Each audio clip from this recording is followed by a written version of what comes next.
Hey friends, so my homegirl asked me to share some tips as far as how to get into crow or Bakasana in Sanskrit, so here it is.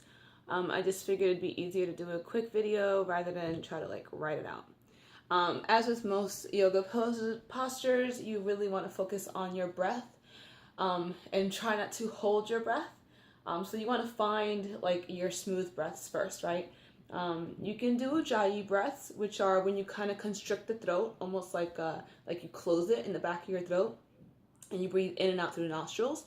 Or you can just find your own way of breathing, in and out in even breaths, so you're not holding it or have shallow breaths. So that's one thing. The other thing is you want to have core engagement. So you always want to make sure that you're tucking the pelvis up, lifting the rib cage up. Not so that there's an arch in your back, but so that you're lifted and that you're totally engaged. And it's that pelvic tilt, it's that lifting up through the ribs and just bringing that engagement up, which is actually going to help you achieve crow. So there's a couple ways you could do it. Some people start here in Tadasana. So you can start, or you can be in forward fold, and you can place your hands down. You always want your hands to be shoulder, right underneath your shoulders. So you can come up to your tippy toes, and if you squeeze your knees, thighs, and ankles together, then you'll have more balance there. Some people will bring their thighs out, but keep a diamond shape so that the ankles are squeezed together, but the thighs come out so they can actually rest on the triceps. Otherwise, you'll be here and you'll have to wiggle your arms in, and then you won't have the arms underneath the shoulders. So having the wrists directly underneath the shoulders is really important for your stability. So that's one way to do it. Again, standing together, your feet and ankles are together. So if you're in forward fold, hands come directly underneath your shoulders, and you can start to come down the tippy toes. You can splay the knees out to a diamond shape, and then you want to rest the knees right onto the tricep. So some people, when I first started, I was resting my legs outside of my arms, and that's fine.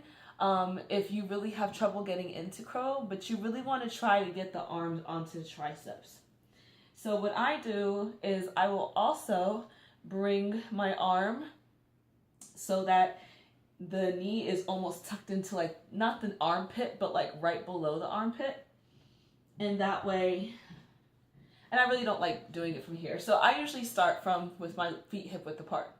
Because if the feet are together, again, you can bring the legs out to a diamond shape, but for me, it's just easier to have the feet hip width apart, which is typically about 2 fists right in between your legs if you're unsure of where hip width apart is for you. So I bring myself up to my tippy toes, my arms come directly underneath, or my wrists are directly underneath my shoulders, my knees are in my triceps, and here, instead of looking down, you want to look kind of forward, almost at a 45-degree angle. Relax your jaw, so if you're clenched and you're not breathing, it's not going to work.